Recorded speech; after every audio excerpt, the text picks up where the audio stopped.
স্মরণকালের ভয়াবহ বন্যায় চট্টগ্রামে ডুবেছে ঘরবাড়ি, রাস্তাঘাট ও শিক্ষা প্রতিষ্ঠান। ১৬টি উপজেলার মধ্যে ফটিকছড়ি, হাটহাজারী, সীতাকুণ্ড ও মিরসরাই সহ ১১টি উপজেলাবাসী বেশি ক্ষতিগ্রস্ত হয়েছে।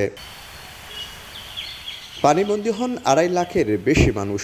নষ্ট হয় ফসলি জমি, ভেসে গেছে মাছের ঘের। মানে কিচ্ছু নাই, অসহায় ঘর দুয়ার, গরু গোতান, ক্ষেত পাথর, শ্বাসকোর সব কিনাম কাছে কি অসহায় হয়ে গেছে মানুষ। এখানে অনেক বাড়িঘর ভেঙে গেছে, থাকার মতো কোনো জায়গায় নেই। খেতে খাওয়া মানুষ যারা আছে তাদের কিছুই না, সম্পূর্ণ গৃহহারা হয়ে গেছে।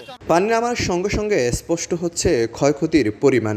জেলা কৃষি সম্প্রসারণ অধিদপ্তরের তথ্য মতে ১,৫৩,০০০ হেক্টর জমির ফসল নষ্ট হয়েছে। ক্ষতির পরিমাণ আনুমানিক ৩৯৪ কোটি টাকা। লাল শাক, পালং শাক এগুলো যদি আগাম শাকসবজির বীজ কৃষকদের দিতে পারি তো ওটাও কৃষকরা উপকৃত। অথবা আমাদের সরিষার বীজ, এরপরে সরিষার বীজ, আমাদের মাসকালাই আছে বা মুগের বীজ বা ভুট্টার বীজ, এগুলো যদি কৃষকদের দিতে পারি আগাম, এতে আমরা আমাদের কিছুটা ক্ষতিটা পোষায় নিতে পারবো।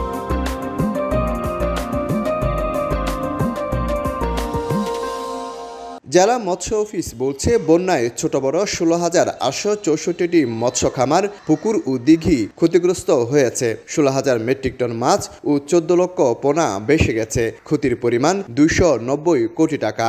সবচেয়ে বেশি ক্ষতি হয় মিরসরাই, মুহুরী প্রজেক্ট ও হালদা। সেখানে চলছে মাছ ধরার হিড়িক। ১৬,৮৬৪টা আপনার পুকুর অথবা দিঘি অথবা বিভিন্ন জলাশয় যেখানে মাছ চাষ হয় সেগুলো ক্ষতিগ্রস্ত হয়েছে। এই ক্ষতিগ্রস্ত পুকুর দিঘির আয়তন প্রায় ৫,৫৪১ হেক্টরের মতো। বন্যায় বিভিন্ন জেলায় আনুমানিক ৫০ থেকে ৭০ কিলোমিটার পিচডালা ও ইটের সড়ক ক্ষতিগ্রস্ত হয়। মৃত্যু হয় ৫ জনের। শফিকুল আলম, সময় সংবাদ, চট্টগ্রাম।